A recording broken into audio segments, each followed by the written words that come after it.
Dory, what are you doing out here?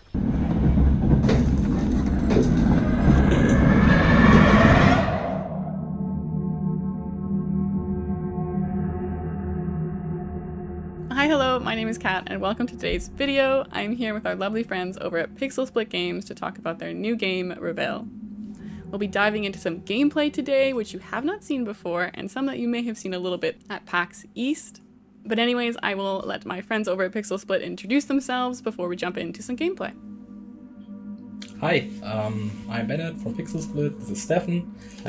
We both founded Pixel Split a few years ago. We are a remote game development studio from Germany, and yeah, our current title is REVEIL. I'm there for the technical part mostly, and you, Stefan? I'm there for the visual part, and we're really excited to show you a bit, yeah.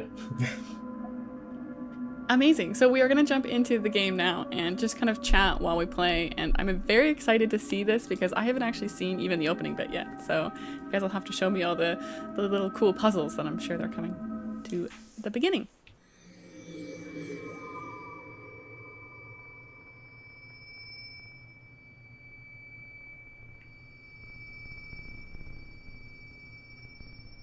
Oh, wow, what a strange dream.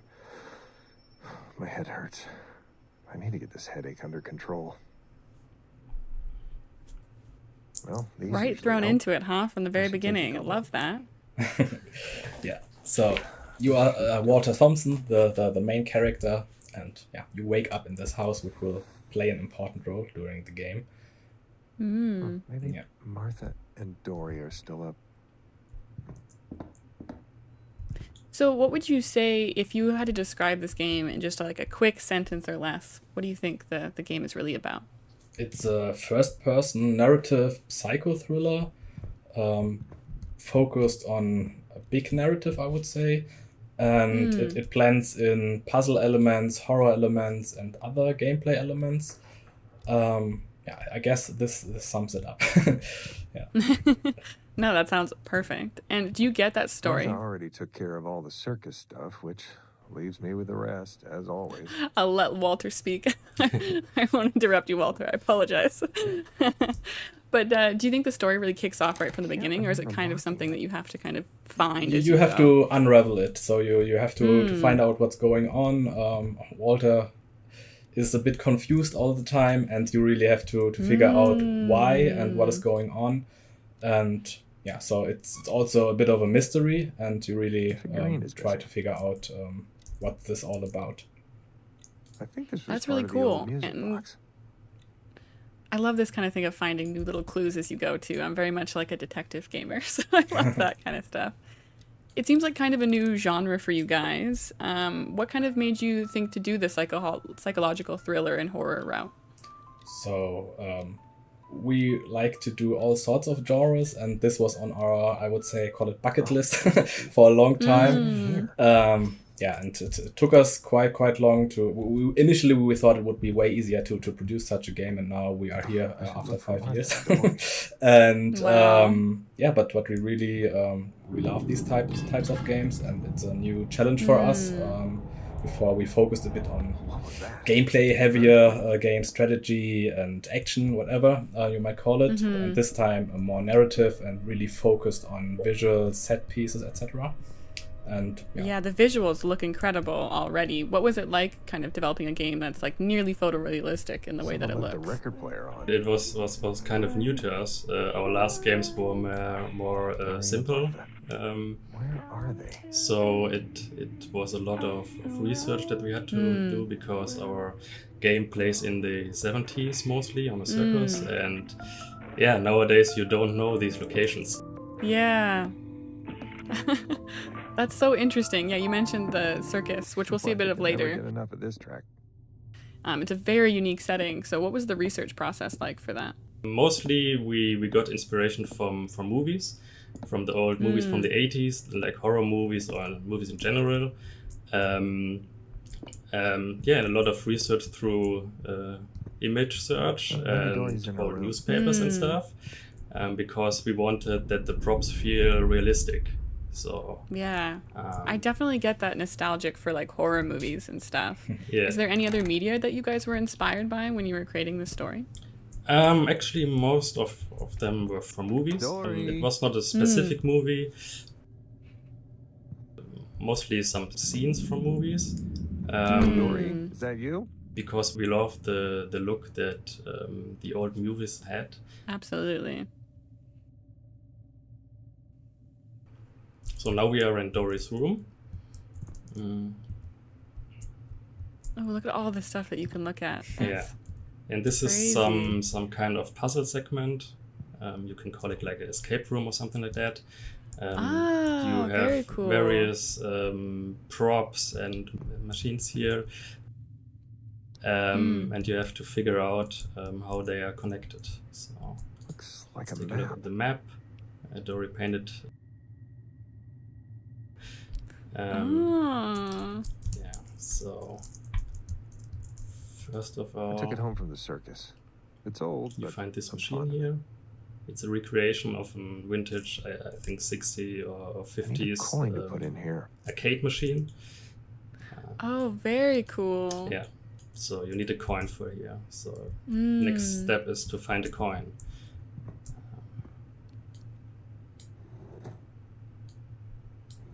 The sound design of like each item must have taken ages. That's really amazing. You can hear the This like coin was how for the each old machine. object interacts. Yeah, That sounds great. Yeah, it was quite important for us. So getting proper atmosphere and this comes down to visuals and sound design. Which was mainly I guess that's Stefan's direction. when but, you're inspired by horror movies too, especially the older horror movies. Like I feel so much of the tension comes This should from work. sound design and visuals like that are kind of like very minimalist but can have a really big impact. Do you think that's kind of part of that? yeah, of course. Our sound design is mostly environmental sounds, and we have some kind of ambience music, and we have also some soundtrack, but it's more a supporting role in our game. Let's take red. My favorite color.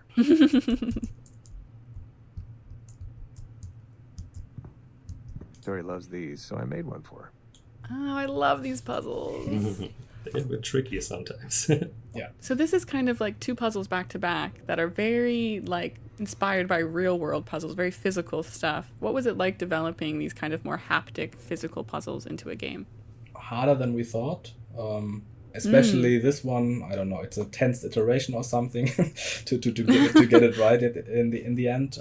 But now it feels good, I would say. Yeah, and it was super important to us to make stuff feel physical and to really, Yeah. even though you have the mouse in your hand, you feel it. You feel the movement in your hand Right. and how it reacts, and that was quite important to us. Didn't work out all the way, so fun and usability was also an issue with that, because if you just go into physics, whatever, then sometimes it gets too annoying for the player. So it's always some sort of balance, but it was really a huge goal for us to make it feel very haptical. Yeah, that's such a hard thing to accomplish with a mouse, but you can definitely feel like you're in that story, like actually touching these objects and stuff with the sound design and with the kind of eerie nature of everything. That's very cool. And so is there any like worry of puzzles being too difficult, or do you think that they kind of make sense because there's so much like items you can get hints and things from in the game? We hope it works out. So we a few weeks ago we had quite a lot of play tests from other players, and they all were able to play it, and they all found it very cool.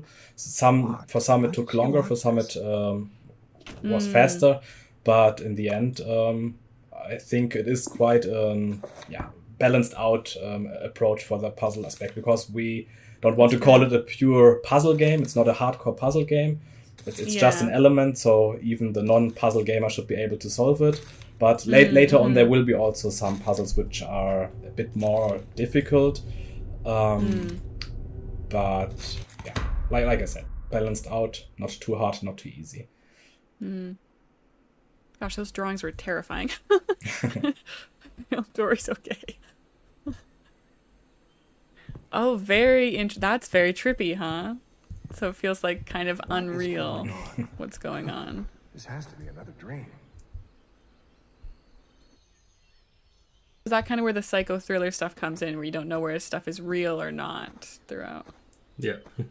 Very interesting. Yeah, we change the environments and This scenes is right by the quite a lake lot. near the circus. So you jump around and Dory, is that you? yeah, everything blends together. And you, like I said in the beginning, you really try to figure out what's going on. Gosh, it looks Sorry, I go gorgeous. out You there guys all the done time. such a good job. Thank you.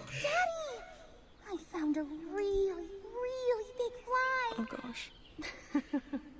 Sweetie, that's called a dragonfly. Oh, be careful. They can breathe fire. Don't be silly, Walter. You'll scare her. That is both adorable and creepy. Really good balance. Dory, That's a combination what are we you are doing looking out for. here? Wow, I can imagine the lighting took a while to get down, but it looks incredible.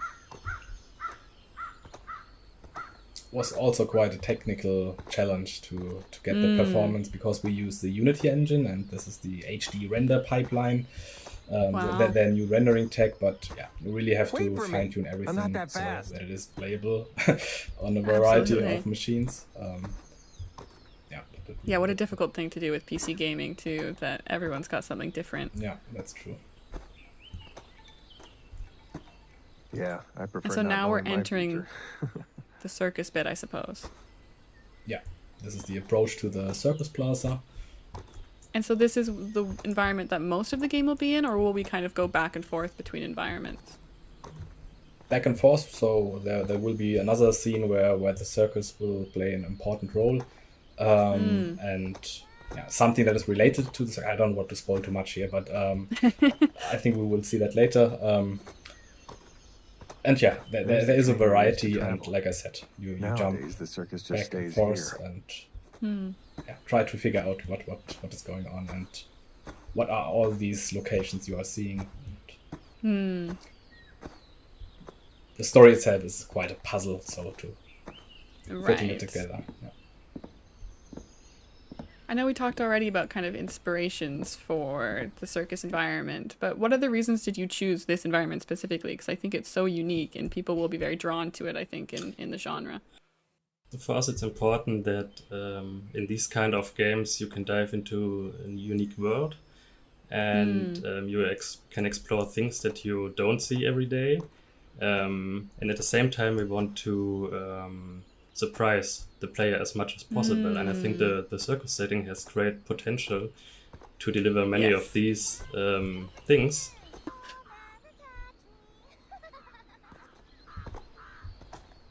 Gosh, yeah, the environmental sound design is incredible. Really eerie. I think for now we stop here. Yeah, I think that's a really good look of the beginning part of kind of how you enter the story, and definitely this kind of element of both puzzles and an eerie environment that I'm looking forward to seeing what's going on in that circus, because I'm sure it's terrifying. Well, should we switch over to the second part of the game that you guys are going to show us today, which is a bit further into the save file, and should show you a bit more action-packed sequence of the game, but this is kind of the way that it starts. So thank you so much for showing us the beginning part of the game.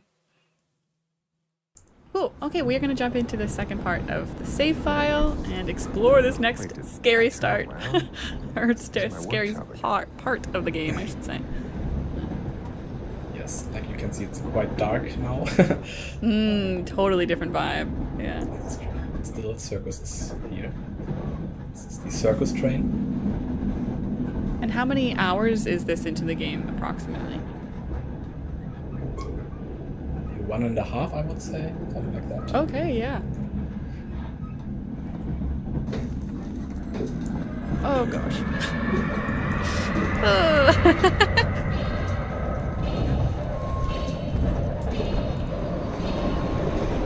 Oh, you guys have obviously are pros at this game now. I'd be freaking out. Terrifying.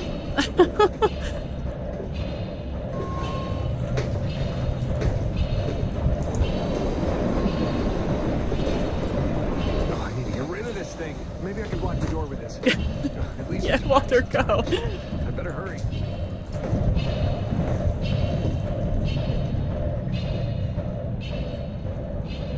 Oof.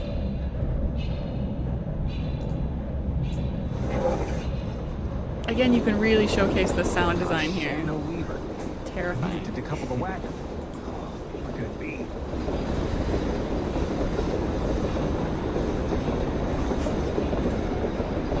Oh gosh. My worst nightmare in trying to solve a puzzle when you're being chased by a monster.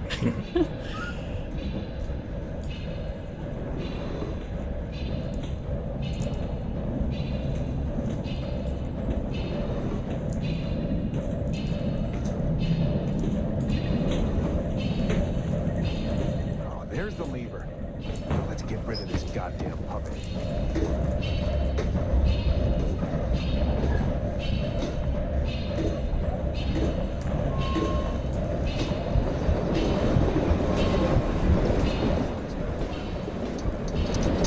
Now I have to pull the lever to the right side. Oh god. What a way to end. Yeah, so this was one of our more gameplay focused scenes of the game.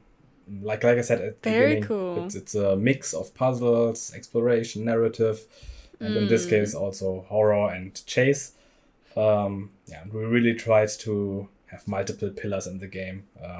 Yeah. Not just puzzles, not just narrative, so really have a nice blend of all things, yeah.